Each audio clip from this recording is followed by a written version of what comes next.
Good morning, and welcome to Friday Morning Arcade. I'm your host, Brady Keith. I'm just kidding. Good morning, and welcome to Friday Morning Arcade. I'm your host, Brady Keith. Joining me, as always, is my co-host, Nick Ryan. And today we will be covering Soul Calibur 4, 5, and 6. Because if you guys don't know, last year in Season 1, we actually covered Soul Calibur 1, 2, and 3. But I don't really know what happened. we just kind of, stopped, and then we added a new person who you can clearly see is not here with us today. He was feeling sick, but also this is kind of like a continuation of our video, so I felt like it was only right since he's sick for us to be able to continue this. So we are going to finish our rankings of all 6 Soul Caliburs. We are now on to 4, and then we will cover 5, and then we will cover 6. It just seems kind of weird that whenever I called him this morning, last week we talked about Red Dead Redemption. And he's sick And all of a sudden. He's sick, and he was coughing a lot, and he kept calling me Dutch, so I wonder what that was about. Yeah, who knows? So, yeah, so Soul Calibur Quattro.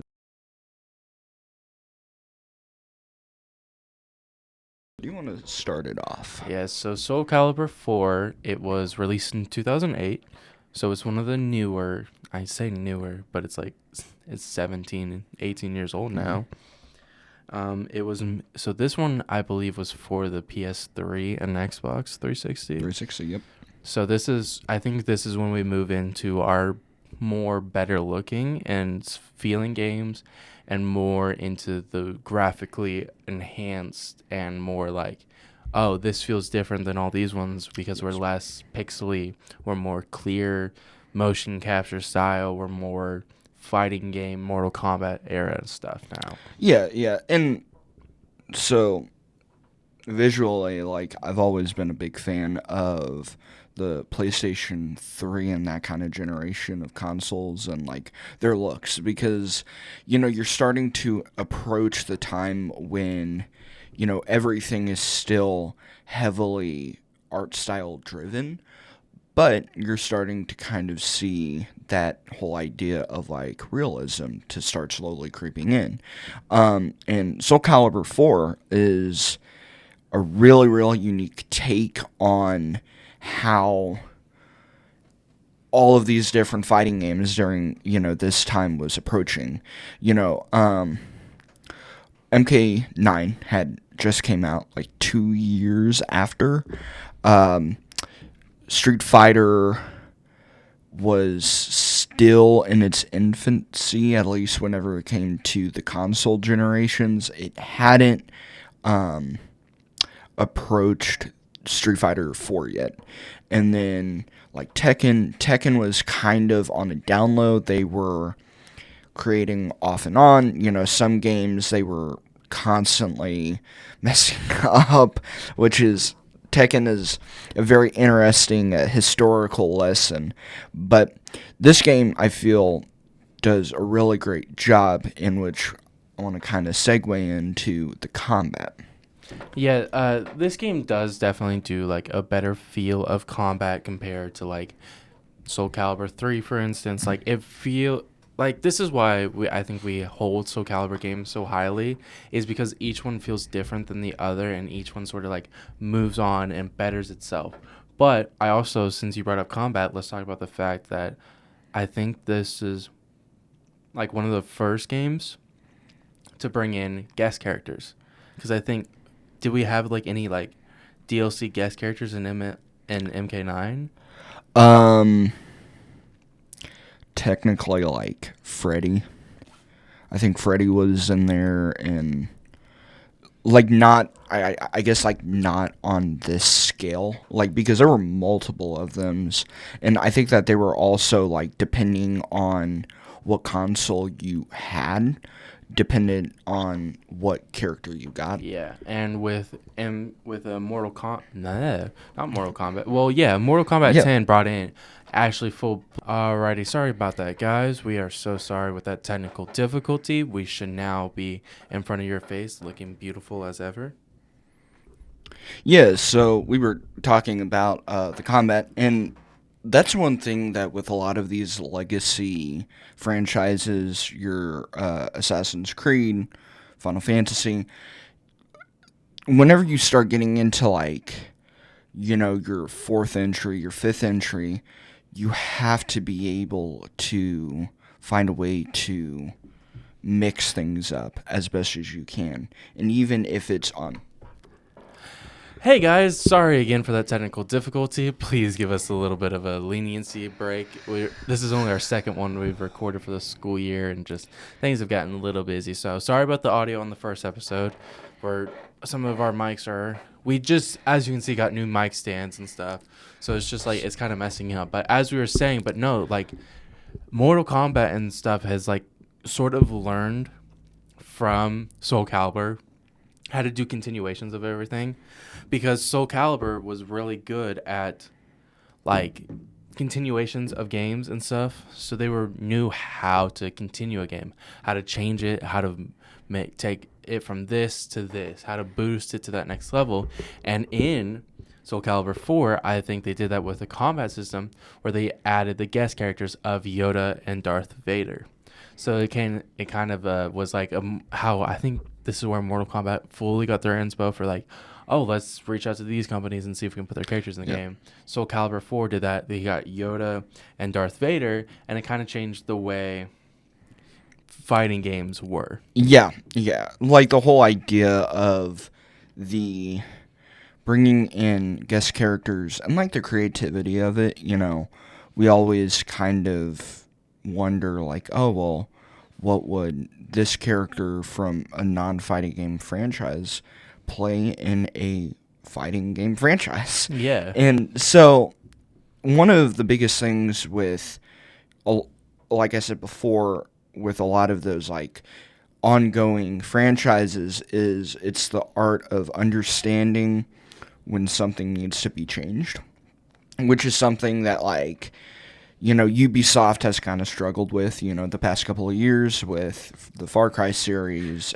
Far Cry and like I'm going to say Assassin's Creed, because here lately it just feels like they're just doing something to do something. Like it hasn't felt like they're changing the game. It hasn't felt like they're differencing. Like I feel like the only real difference in the new Assassin's Creed I feel is Valhalla, because it's not your traditional Assassin's Creed game. It's so different. I don't even think it needs I think it should have just been called Valhalla from the world of Assassin's Creed Valhalla or something like that, because yes, you are doing like Assassin's Creed type things. You are working with the Brotherhood, but like you're not joining them. Spoilers, I guess, even though it's been out for like 4 years. You don't join them in the end to be a part of the Brotherhood. It's more of like you are your own thing, and like you're fighting the Norse gods. You're using their weapons. So it's like the only instance where I can remember is kind of like far-fetched out there is in Unity, Jacob and Evie Fry's game. Syndicate, where you're fighting Jack the Ripper if you pay the like $4.99 DLC.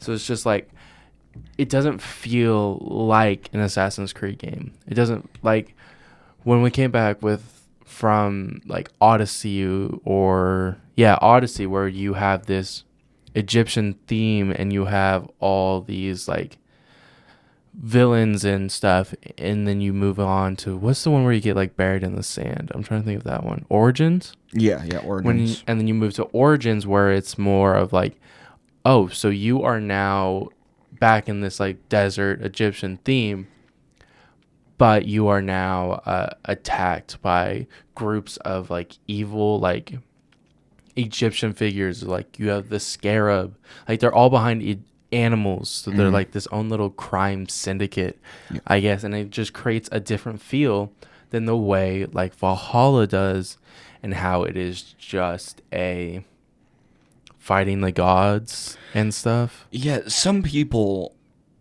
will have a different definition of what it means to change the feeling of a game. Some people will look at the stories. Some people will look at the visuals. Some people will look at the way that you play the game. And sometimes you just kind of have to accept the fact that this is how, these developers have defined that. And with Soul Calibur, I feel like that they hit that nail right on its head.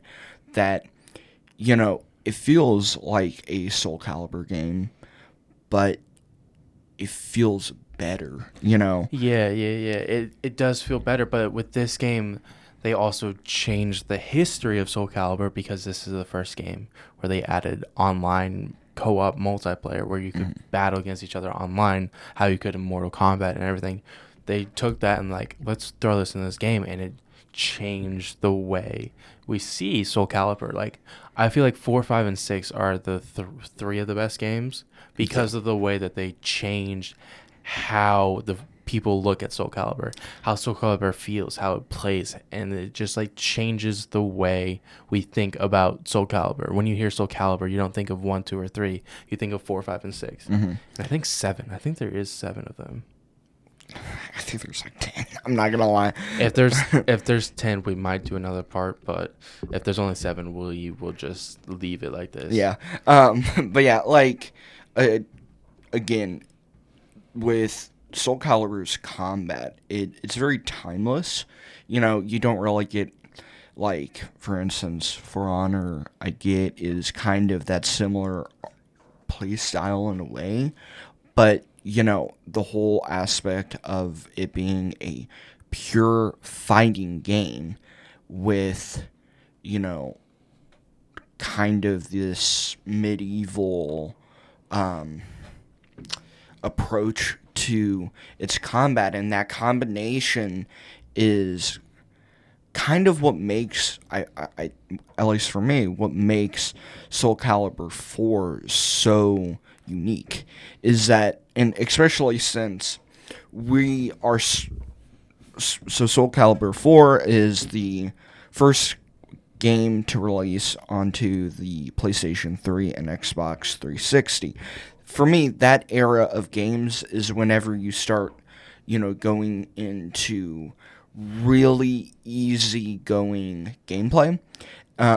With the PlayStation 2, PlayStation 1, and a lot of those older titles and systems, they bring, the idea of like age. Like, some of them age really, really poorly. And with the PlayStation 3 era of games, and I will say, we are slowly transitioning out of that, which makes me sad because I grew up with those games. But those games, I feel, are kind of the earliest contenders for, like, what or how should titles feel. And Soul Calibur 4 is the very first time to where I could say, like, oh, this is an effective, like, this is a Soul Calibur game that I could play in tournaments. Yeah. It gave that sense of like, oh, I could be good at this. I could keep playing this. I could go and try and beat other people at tournaments. Like, I couldn't get that with like MK9, or I was like, oh, I'm too scared to go do that. Like, there's too many different sweats. There's too many people who know every single combo and every character in and out. But with Soul Calibur 4, it's just this new concept of online battling. It felt so new, and it felt like everyone was so inexperienced on everything. It actually felt like, oh, I'm new. Everyone else is new to this on this style of game. I felt like I could compete. Like, it felt like there was a chance for competitions. It felt like there was a chance for tournament. It felt like there was a chance to win a Soul Calibur tournament. It actually felt like there was that drive for the competition esports of Soul Calibur. Yeah, with a lot of the games that I've played, at least fighting game wise, there's a certain level of gameplay that kind of has to make me go, okay, I can come back to this, like, consistently. For me, like, the first 2 Street Fighters, those games I might just kind of go in and, mess around, try to do, this combo, and then leave. But with, Street Fighter 3 or Street Fighter Third Strike and, Street Fighter 4 and 5, you don't really get that.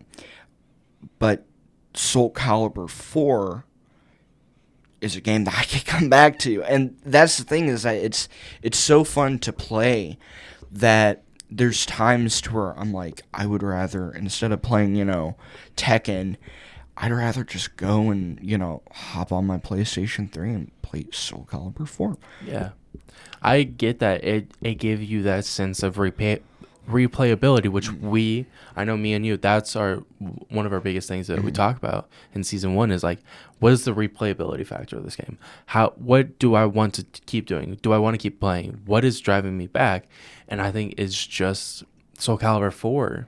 Like, it was so good and different and changed the way of Soul Caliburs. It's like, oh, I can just come back and replay this arcade mode or this story mode. Like, I kept just coming back and like, hey, let's have some fun on Soul Calibur today. Like, heck, even sometimes right now, I'll just like, I'm going to go open my Xbox 360. Let's play some Soul Calibur 4. Like, or like, I'm at a party, I bring my 360. I'm like, yo, y'all want to play some Soul Calibur 4? And everyone is just like, yeah, why not? Because it's that sense of like, oh, this game is so good, and like people are still wanting to play it now. Soul Calibur 4 is PlayStation's version of Smash Melee, where even though that game is 17 years old, you can, bring it to, a party or someplace where you can just kind of hang out and play co-op, and everyone will want to join in. And that's something that it's harder for fighting games to have that replayability factor, because most fighting games don't either have the most effective stories, or they don't have, story modes at all. And because of that, it's kind of hard to kind of put a pulse on like, okay, well, do we want to make the tower system super interesting? Do we want to make, do we want to just go out of our way and try to, market this game as a multiplayer game? Well, if that's the case, then, couch co-op isn't going to be a thing, which also means that more than likely people aren't going to be going in person to play at tournaments, at least with your game. And so there's this kind of all of these different equations that you have to factor into. But with, Soul Calibur 4, I feel like each game is, or each mode is effective in its own way, that there's days where you can just sit down and say, I'm going to play, the arcade mode, or I'm going to play this or that, or, just lab. So, but yeah. Yeah. So I think that we covered everything that we should about Soul Calibur 4. It's just one of the best Soul Calibur games and changed the way we think of fighting games and everything. Yep. So I think let's move on to our ranking system, and then we'll throw up the little graphic that y'all saw last time about when we're switching over. So I think we don't give a lot of games that like 5 out of 5 stars, that S rating. Mm-hmm. I think we only have 2 that we've given that, and I think this deserves to be number 3.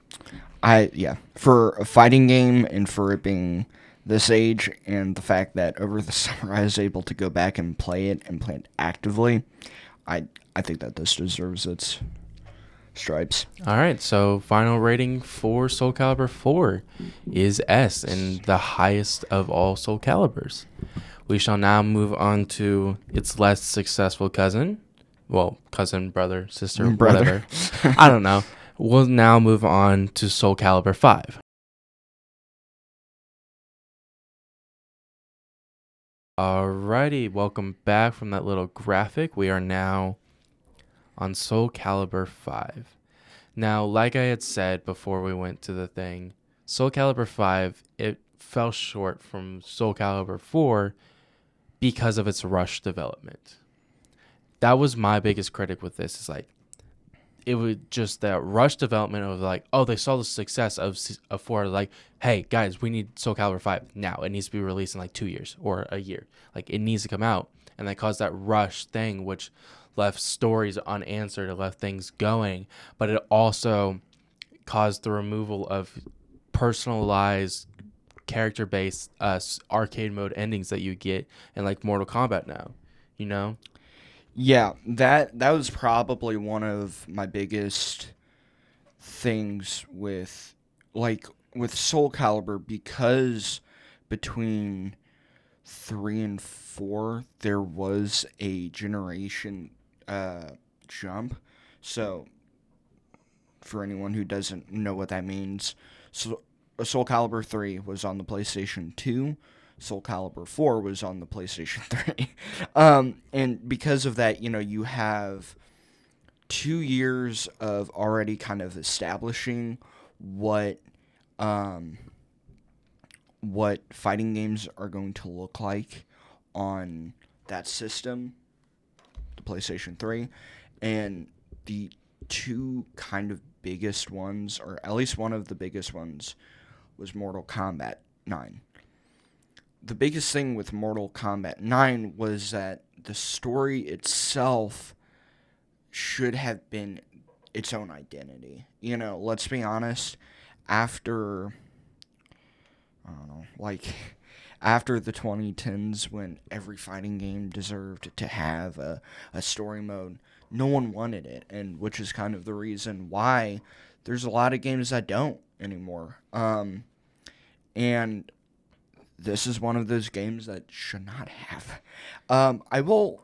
I do want to kind of get into the uh, combat and talk about a thing called a critical edge, which is basically a system that they included into the game, which allows players to unleash special attacks. So Yeah, think of the supers in the Injustice series. or think of like your ultimate move in Ultimate Alliance, Yes. and like again Marvel versus Capcom.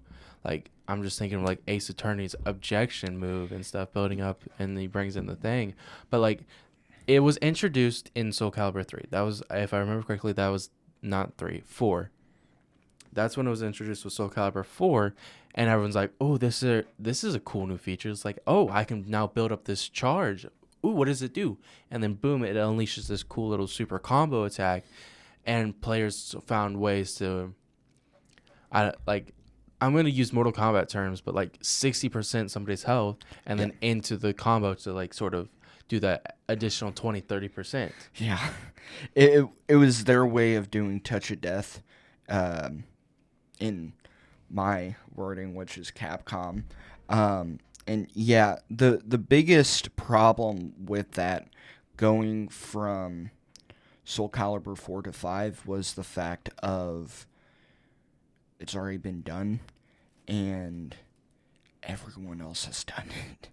And that's probably one of my biggest critiques about this game, is that it feels like they just kind of went, what is everyone else doing, and said, okay, let's just throw this together, instead of truly thinking, really implementing everything into its own little magoo.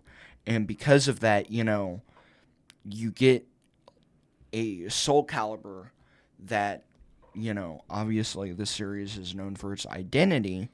You get a Soul Calibur that doesn't have an identity. Yeah, it just felt like they took 4 and just like, ah, here we go. We saw the success of this. Let's just take this and move it over. It just, I think it's because that they were switching companies and doing things that they just felt like the need of like, I don't know what to do. We had this really great success, but we're like switching companies who are helping develop our game. Like, what do we do? I think they just like, all right, we're just gonna rush this. We're gonna take this, and we're just gonna put it, and we're just gonna change the guest characters from Yoda and Darth Vader to Enzo Amore.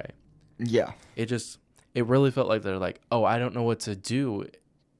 I'm just gonna take this and put it here because like we're switching things, so we don't know what exactly we need to do. What do we need to change? Which is what I feel like this game struggles with. Is like they didn't change anything. They just kind of like took things that were already available in other like games like Mortal Kombat, Tekken, Street Fighter, all those other ones, and just like, okay, I know we kind of are like our own entity away from them, but like we kind of just need something to go for this game so we can get it out, so we can make more money to better our next game. They just kind of like threw it all together and just like, I'm sorry, here.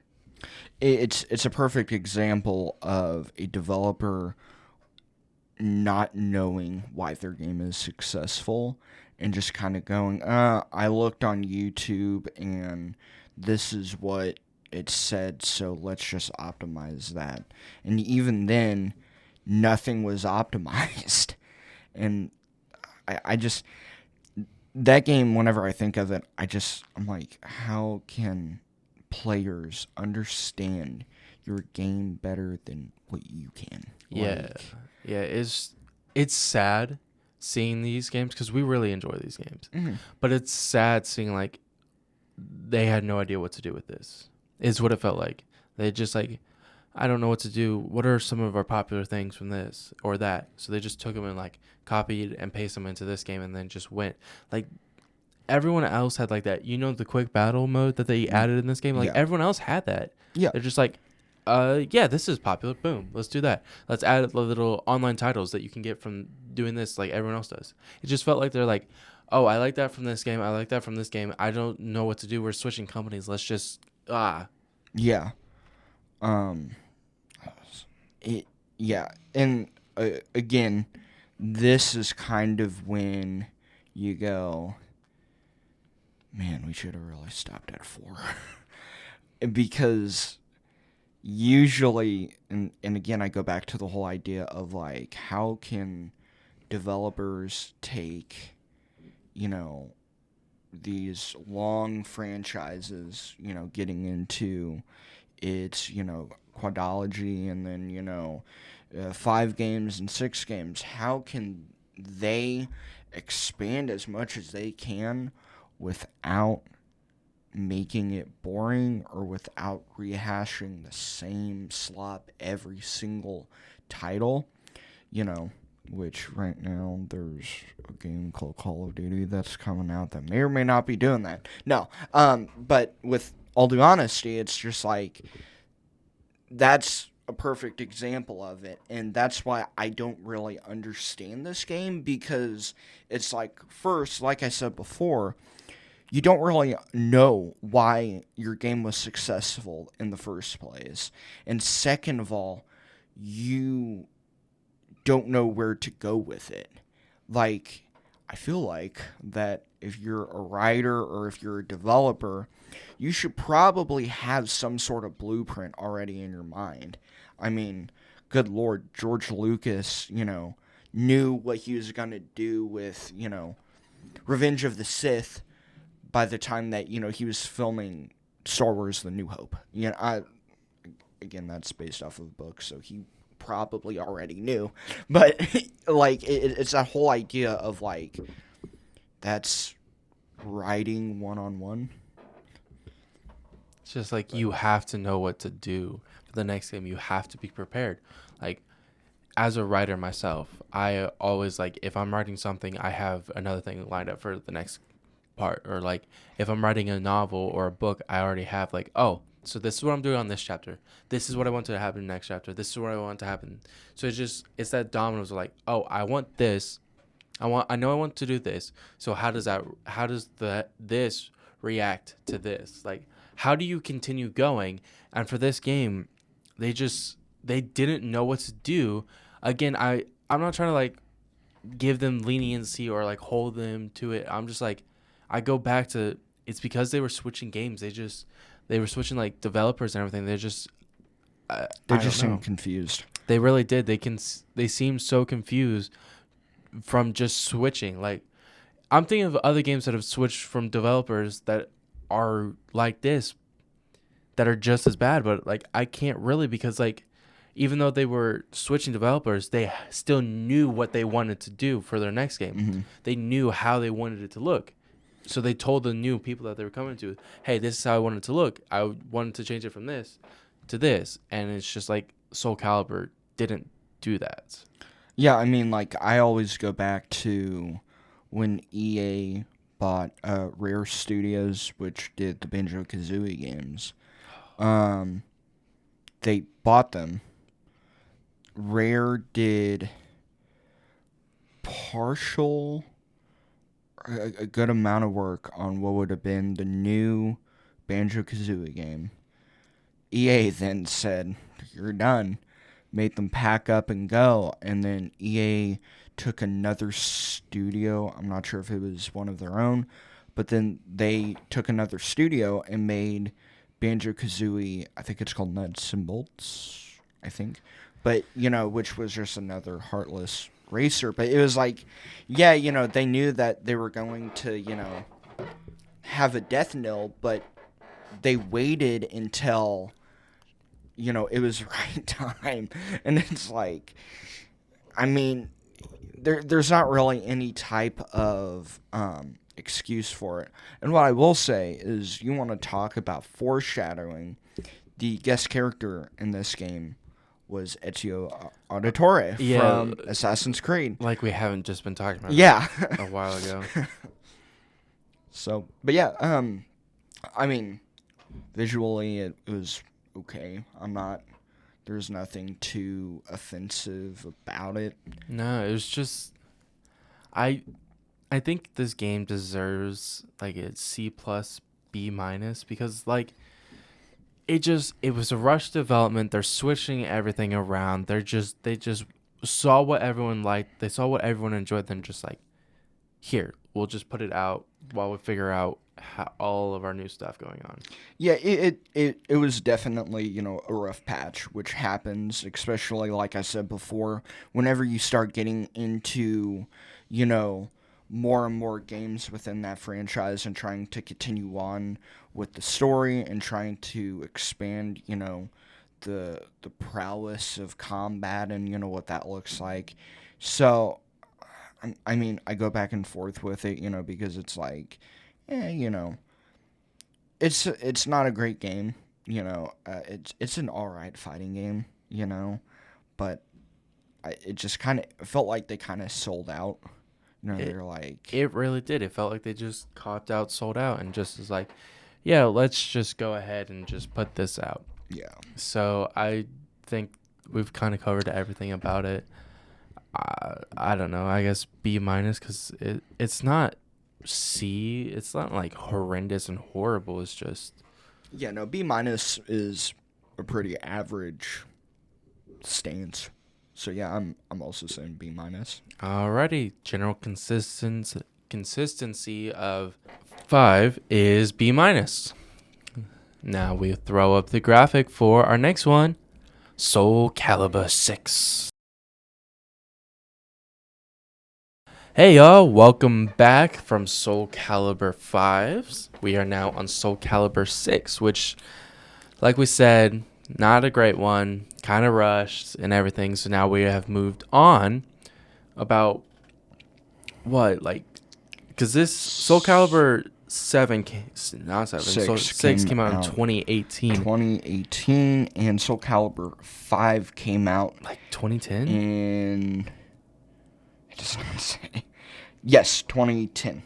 So we have a whole 8 years. So there's going to be a lot difference from Soul Calibur 5 to 6. I mean, first off, the big difference. We're now on PlayStation 4 and Xbox One. So already, huge difference in consoles. Huge difference in how fighting games are. So we have completely different styles. Like, this is now where everything is more graphically insane. Everything's more like different characters. Like, Mortal Kombat is now on like 11 at this point. Yes. So, and then you look at Mortal Kombat 11's roster. They have so many different like guest characters now. It's like all fighting games have changed and evolved and have bettered themselves. While Soul Calibur saw the failure that I don't want to say failure, but the not great game that Soul Calibur. Flawed. It was the flawed game that 5 was. And it's like, all right, we need to take a break. We need to figure out what we need to do to make sure our next game doesn't flop. And I can say they did a pretty good job with 6. Like, obviously, get it right out the way immediately. The graphics are so much different, clearer, cleaner, better than they are in 4 and 5. Like, 4 and 5, great graphics for what consoles they were on. But then you get to Xbox One and PlayStation's 4 graphics, they were kind of like designed to be better graphically wise, and it really shows. Yeah, I really liked the look of this game. I've always been a big fan of Tekken 7, and this game kind of takes Tekken 7 and basically like medievals it all up into, you know, a very like medieval setting. Like I remember like one of the main fighting grounds is like a palace courtyard. Yeah. So it creates that more like medieval, and especially when you think about one of the guest characters they brought in, Geralt from The Witcher. So they kind of like felt like they wanted to do more of like a knight storyline. They wanted it to be more medieval, like chivalry and stuff like that. They just wanted it to be like strong, powerful, like this fantasy fairy tale setting of like a foreign castle and stuff like that. Yeah, and what I'll say too is we see the return of, you know, the same type of combat style, which was a huge breath of fresh air for the industry, because during the time that they took off, I guess you could say, went on hiatus, For Honor came out, and For Honor basically whipped up this whole new approach to 1v1 sword fighting, I guess you could call it.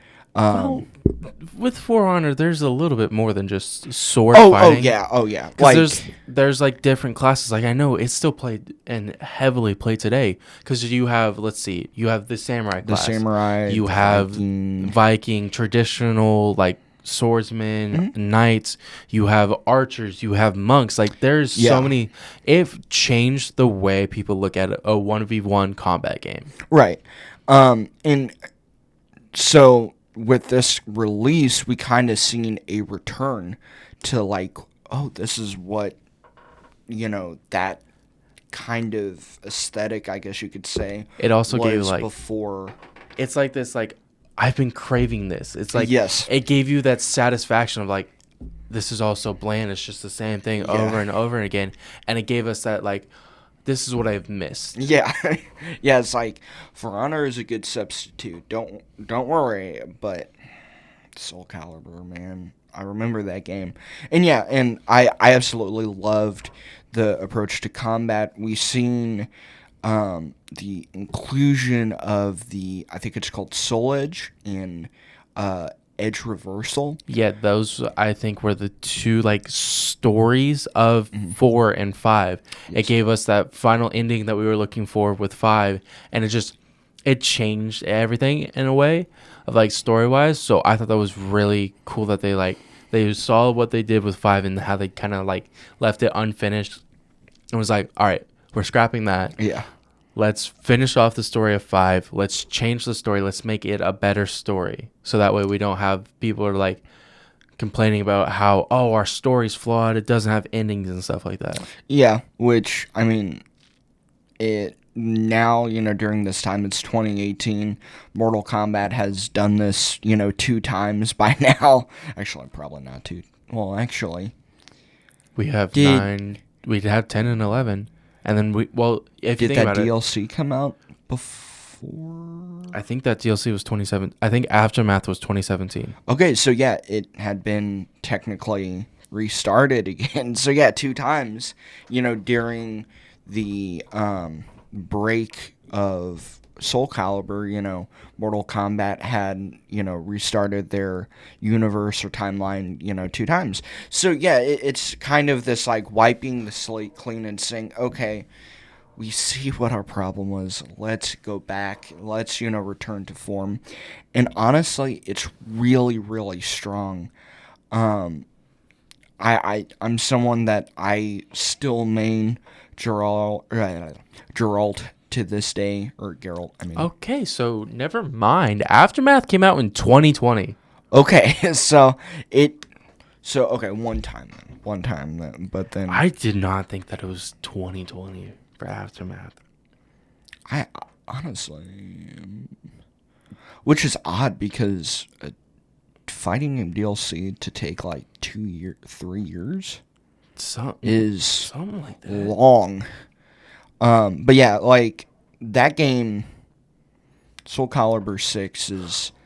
Pause. MK11 wasn't even out when Soul Calibur 6 came out. MK11 was April 23rd, 2019. I thought it was earlier. Oh wow. Okay, so We're it was all a year learning a before. little stuff. So, So- disregard our other things about MK11. So yeah, I mean, so even then, it's like we had none of that, and Soul Calibur 6 again comes in clutch, and kind of reinvents the wheel on how we look at fighting games. And Yeah, speaking of reinvents the wheel of how we look on fighting games, this I think is one of the few and only fighting games where you have a create your own character to play through the story and game. Like, what fighting games do you have that in at all? Like, Mortal Kombat doesn't offer that. Tekken doesn't really offer that. Street Fighter, don't think so. Like, nothing. No other real games other than, like, I guess For Honored, when you create your own, like, you choose a class and create your own character. But, like, But even then, that's this class. This is create your own character to fight other characters and stuff like that. So it's just such that reinventing of, like, oh, we saw where we messed up, and it's like, hey, you guys want this? We're sorry about that. Here's a little gift. Let's make yourself in this game. Like, have fun and enjoy that. this game was definitely the rebound of a lifetime. I mean, they shot, but Soul Calibur 5 bricked, didn't even make it to the basket. But then they just went and just took an elevator up to that basket and absolutely dunked on the entire industry. And I think that it's still played at what's the national fighting game tournament? Like the big one? It's E something. I don't want to say like Econ, but it's like ECO something. Yeah, but yeah, I absolutely loved the way that, and this game looks so good. It really does, looks because so they good. use Unreal 4. Yes. So they use like Unreal 4, which everyone knows like Unreal 5 and Unreal 6 Mhm. is, if 6 is even out now. But like, we all know how good games look on Unreal and stuff. Yeah, and this game is so good that it's still played at EVO. Evo, that's what I was looking I totally for. forgot. Also, it came out on PC. I think this is one of the first games that came out on PC. Or, well, not one of the first games that came out on PC, because there's been multiple games. But I'm like, you haven't heard of a fighting game in a little bit going on to PC gaming, because I don't think 10 was on a PC game. So I think this is one of the first that came out, because MK11 was on PC. You could get it on Windows. Yeah. But like, this ad is like, oh, we saw what we did with 5. We're sorry about that. Let's branch out to everybody. Let's give you this cool feature and stuff like that. And it's like, let's go to the 16th century. Let's make it a little 90s. Let's make it a little medieval. And they're just like, so we're sorry. Here's this really great game. And it felt like that refresher that we needed. It felt like that breath of air. It felt like that thirst had been quenched for the mess up. Yeah. I absolutely adore the way that this game looks and plays, and the whole entire presentation of it. I mean, and who doesn't want to play as Geralt? I mean, come on now. Well, Everyone loves it's also The funny. They Witcher. don't really mention it, but you can play as 2B, the anime character. Okay, I thought that was. I was wondering, when is 2B into the equation? Because by the time that 2010 came around, I don't think that Nier Automata had come out yet. So I'm not really sure if. Yeah, so I mean, yeah. So I was wondering when. Yeah, we were like, gonna- when can you say it in a fighting game? Oh, yeah, I'm playing as this girl from this robotic maid. Is that? I haven't seen her anime, I'm not going to lie. Yeah, Nier Automata is like, yeah, basically made a servant, I guess. But yeah, I absolutely loved this game. It was such a great game. I don't think it's S. I think No. it's high A. I think it's like A plus. A plus. Yeah. I think it's Yeah, a really great A plus game. Like if I still go back and I play it, but not as much as I go back and play 4. So I think that's why it's not S, one of our S games. Well, we might debate on this later, and we might change the ranking. But for right now, it is high A tier. It is A plus. Mm-hmm. Yeah. I'm down with the A plus. So. Well, that is the continuation from our first part in season 1, and also the wrap up, because I double checked. Soul Calibur 7 has not been uttered or mentioned. There is rumors that for the next Nintendo Direct they're going to talk about it, but Soul Calibur 6 is our final game we have covered for the Soul Calibur series, and is the final wrap off. Now, I haven't told Nick this, but you know what we're doing next? You know how many fighting game? You know how in all of our fighting games we talk about one particular game that I really enjoy, Nick. That I talked about the movie. Which one? You know the movie I'm talking about. We're covering Dead or Alive. That is our next one. We are going to cover all, I think, 6 or 7 of them. Yeah, and hopefully by then Canton will... I see that. Hopefully Canton will be back and he can, get his little grimy hot dog hands on Dead or Alive, and, which, let's be honest with you, whenever it comes to these rankings, we're the only ones that really matter. I'm kidding. Well, we enjoy them, but it's like, this is what we start off. Yeah. It's just like, it's our thing is like this little 2-part episodes of like ranking these games. Yeah. Like we all rank them and we all play games collectively together. But this is sort of like our series. This is our thing of like, we take a series that we both really enjoy, and it's like, how do we break it down? What do we rate it? Yeah. But yeah, that's really all. Hopefully, thanks.